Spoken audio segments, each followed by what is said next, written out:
मैं ये मानता हूँ कि हम पूरे तरह से अपना मेहनत झोंक देना पड़ता है 2 साल के लिए।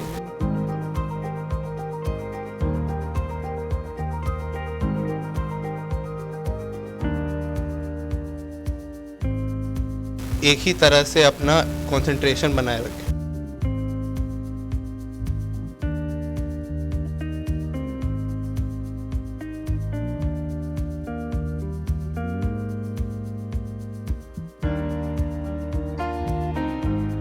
बचपन से ही मेरे को एक रूटीन फॉलो करने के लिए कहा जाता था। सेल्फ स्टडी वाकई ज़्यादा इम्पोर्टेंट होता है कोचिंग से।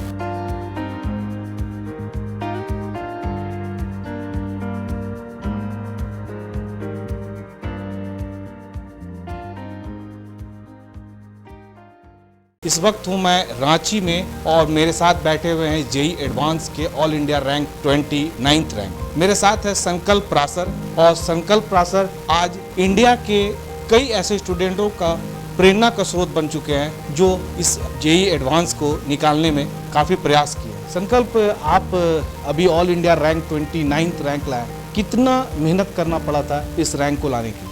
मैं ये मानता हूँ कि हम पूरे तरह से अपना मेहनत झोंक देना पड़ता है 2 साल के लिए, तब जाकर यह रैंक आ पाती है। और सबसे ज़रूरी चीज़ इस बात में होती है अनुशासन। हमें एक अनुशासित तरीके से पढ़ाई करनी पड़ती है ताकि पूरे 2 साल एक ही तरह से अपना ये कंसंट्रेशन बनाए रखें। जैसा कि आप बताया कि अनुशासन, तो क्या अनुशासन का जो बीज था आपके फादर मदर बचपन में ही बो दिए थे आपको? बचपन से ही मेरे को एक रूटीन फॉलो करने के लिए कहा जाता था और मतलब मैं एक रूटीन में ही पढ़ाई करता था और कभी भी डेविएट नहीं करता था उससे। जो आप घर में ज़्यादा वो मेहनत कर रहे थे तो आपके पेरेंट्स आपको हेल्प कर रहे थे, आप ऐसा कर रहे हैं। कितना घंटा मतलब मेहनत करना पड़ रहा था? मैं सेल्फ स्टडी के लिए तो 6 घंटा लगाता ही था। उसके अलावा 6 घंटे क्लासेस होते थे कोचिंग में, तो 6 घंटा तो मिनिमम होता है। उसके अलावा एक्स्ट्रा जो लग सकता है। बहुत सारे दर्शक जो इस प्रोग्राम को देख रहे होंगे, बहुत ऐसे स्टूडेंट होंगे जो ये जानने की कोशिश करेंगे कि क्या आप जो ये रिजल्ट लाए हैं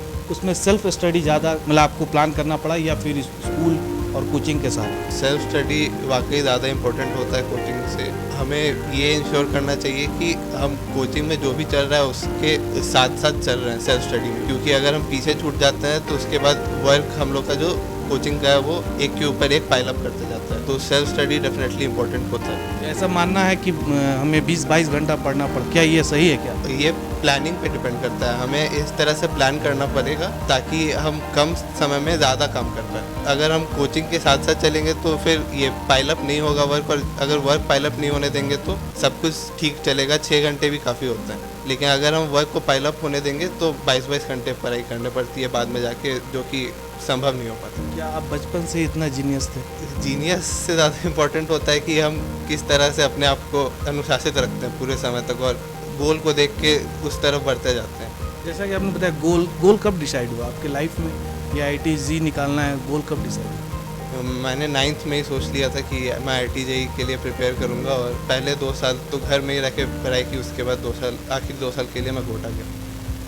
जैसा आपने बताया कि 8th क्लास में आपने डिसीजन लिया, तो 8th क्लास से लेके अभी तक सक्सेस का क्या जर्नी रहा वो आप बताइए। मैंने जब शुरू किया तो मैं इसलिए इस फील्ड में जाना चाहता था क्योंकि मेरा मैथ्स में काफ़ी इंटरेस्ट था। और इनिशियली तो मेरे को लगता था कि केमिस्ट्री और फिजिक्स मेरे उतने स्ट्रॉन्ग नहीं है, बट इवेंचुअली जब मैं उनमें भी जोर मारने लगा तो फिर 10th तक मेरे को आखिर रियलाइज़ हो गया कि मैं तीनों ही सब्जेक्ट में अच्छा कर सकता हूँ। और इसीलिए मैंने सोचा कि ये इंजीनियरिंग फील्ड में मैं आगे बढ़ के कुछ काम कर सकता हूँ और रिसर्च में भी जा सकता हूँ।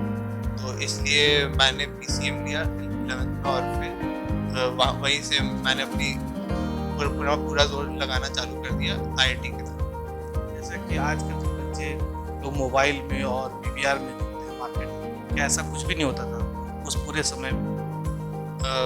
मैंने 11th के बाद ये मतलब रन टाइप का ले लिया कि मैं सोशल मीडिया से तो पूरी तरह से दूर रहूँ और उसके अलावा टीवी भी मैं नहीं देखता था, तो उसका तो कोई चांस ही नहीं था। और मतलब अगर लेजर एक्टिविटी करना है तो ख़राब नहीं है, लेकिन उसको फिक्स टाइम में करना पड़ता है कि इसी 1 घंटे में मैं जो भी लेजर एक्टिविटी करूँगा तब उससे दिमाग मतलब फ्री होता है और उससे पढ़ने में भी मदद आती है, लेकिन उसको एक्सटेंड नहीं करना।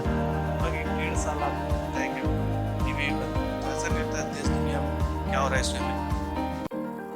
न्यूज़पेपर्स पढ़ना अच्छा हैबिट होता है हमारा। रोज़ मतलब सुबह उठ के आधा घंटा न्यूज़पेपर पढ़ते ही थे। अच्छा, मेंस के लिए आपने कितना मॉक दिया था लगभग 2 साल में मिला के 100 के आसपास तो दिए हैं।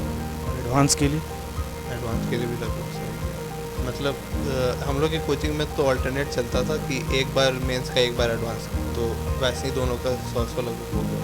जो स्टूडेंट अभी प्रिपरेशन शुरू कर रहे हैं उनके लिए क्या एडवाइस होगी? अभी प्रिपरेशन शुरू कर रहे हैं तो शुरुआत में तो मेन चीज़ बस डिसिप्लिन होता है, और ज़्यादा कॉम्प्लेक्स चीज़ों को मत लेने की कोशिश करें कि हम ये भी किताब बनाएंगे, ये भी किताब बनाएंगे। सिंपल रखें, एक किताब काफ़ी होता है हर सब्जेक्ट के लिए, और उसी किताब को पूरी तरह से फॉलो करना काफ़ी हो जाता है। अच्छा, लास्ट मिनट एग्जामिनेशन में ऐसा क्या लगता है कौन सी गलतियां नहीं करनी चाहिए? सबसे इम्पोर्टेंट तो ऑब्वियसली टाइम मैनेजमेंट होता है।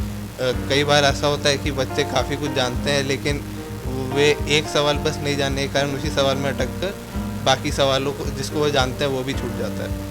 और ये तो बहुत अफसोस का बात हो जाता है बाद में जाके कि 50 मार्क्स के आसपास का डिफरेंस आ जाता है केवल टाइम मैनेजमेंट के कारण। तो ऑब्वियसली मतलब कुछ नया ट्राई नहीं करें। मतलब अगर आप किसी एक ऑर्डर में सब्जेक्ट्स को ट्राई करते हैं तो उसी ऑर्डर में फ़ाइनल डे पे भी ट्राई करना है। ऐसा नहीं कि फ़ाइनल डे पे कुछ डिफरेंट करना है या ज़्यादा तुक्का मारना है, ऐसा कुछ नहीं है। जो आप करते आए हैं सारे मॉक टेस्ट में वही आपको फ़ाइनल डे पे जाके करना है, और घबराना नहीं है सबसे इम्पोर्टेंट। और सिली मिस्टेक्स तो कम से कम करने का ट्राई करना है। वैसे फ़ाइनल डे पे ये तो इंश्योर्ड है कि ज़्यादा प्रेशर के कारण ज़्यादा सिली मिस्टेक्स होते हैं, लेकिन जितना मिनिमाइज़ कर सकते हैं उतना मिनिमाइज़ करने का ट्राई करें। कितना स्कोर आया है, क्या परसेंटाइज?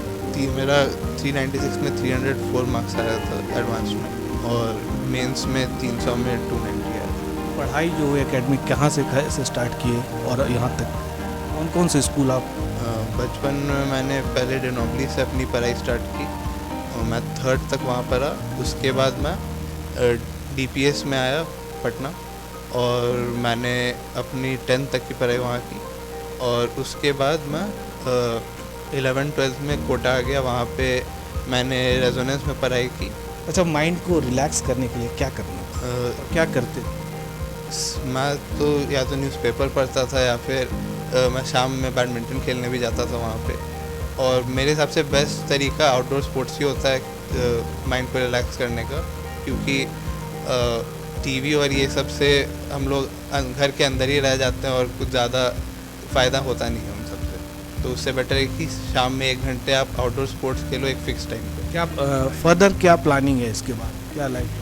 अभी पहले तो मैं IIT बॉम्बे CSE में पढ़ूंगा, उसके बाद मैंने सोचा है कि मैं R&D में फर्दर परस्यू करूंगा CS को। और क्या क्या एग्जामिनेशन में अचीवमेंट रहा आपका? मैंने NTSE स्टेज 2 निकाला था 11th में। उसके अलावा मैं KVPY SS स्ट्रीम में 193 रैंक पे आया था, और JEE मेन में 74 रैंक, और JEE एडवांस में 29 रैंक। उसके अलावा ओलंपियाड्स में मैंने INMO क्वालिफाई किया, RMO क्वालिफाई किया था, INCHO क्वालिफाई किया था, और NSCP और NSCC क्वालिफाई किया था। रिजल्ट लाने के लिए घर का क्या माहौल होना चाहिए? शांति तो इम्पोर्टेंट होती है। मतलब मैं तो फाइनल 2 ईयर के लिए कोटा चला गया ताकि मेरे को वहाँ सबसे मतलब शांति मिले और आराम से मैं खुद अकेले होकर पढ़ पाऊँ। और वही मतलब शांति तो एकदम इम्पोर्टेंट होती है, क्योंकि कंसंट्रेशन बिल्कुल भी भंग नहीं होना चाहिए जब भी आप पढ़ रहे हैं, क्योंकि 3 घंटे का लगातार कंसंट्रेशन इम्पोर्टेंट होता है। जब आप यहाँ से गए कोटा तो कभी घर का ऐसा याद नहीं आ रहा था 2 साल? शुरुआत में तो आता है, लेकिन इवेंचुअली उसमें हैबिचुएट होना पड़ता है। मतलब अगर आपको पढ़ाई में इन्वॉल्व हो जाना है पूरी तरह से। इस जो यात्रा आपने की, सक्सेस का यात्रा किया, इसमें किसका क्रेडिट ज़्यादा आपको दिखता है? सबसे पहले तो मेरे पेरेंट्स जो कि मेरे को पूरे टाइम सपोर्ट करते रहे। उसके बाद मेरी फैकल्टी जो कि लगातार मेरे को मोटिवेट करते रही और मतलब मेरे को गोल का रास्ता, अपना फाइनल गोल का रास्ता दिखाते रही। और वो उन्हीं के कारण मेरे को पूरे टाइम ये बिलीव रहा कि मैं ये अचीव कर सकता हूँ, और तभी मैं ये अचीव कर पाया। मैं ये कहना चाहूँगा कि बहुत सारे लोग जो क्वालिफाई नहीं भी कर पाते हैं तो उन्हें बुरा मानने की ज़रूरत नहीं है।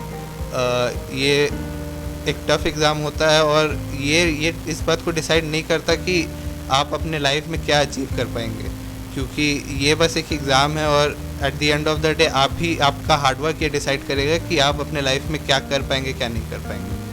और इसलिए इसमें कोई निराश होने की बात नहीं है। ये थे संकल्प परासर, जो क्लास 8 में ही संकल्प ले चुके थे IIT निकालने का, और इन्होंने प्रूव किया। यूं ही बने रहे द टाइम्स मीडिया के साथ। मैं हिमांशु। बने रहें thetimesmedia.com पर। आप हमें फेसबुक और यूट्यूब पर भी देख सकते हैं।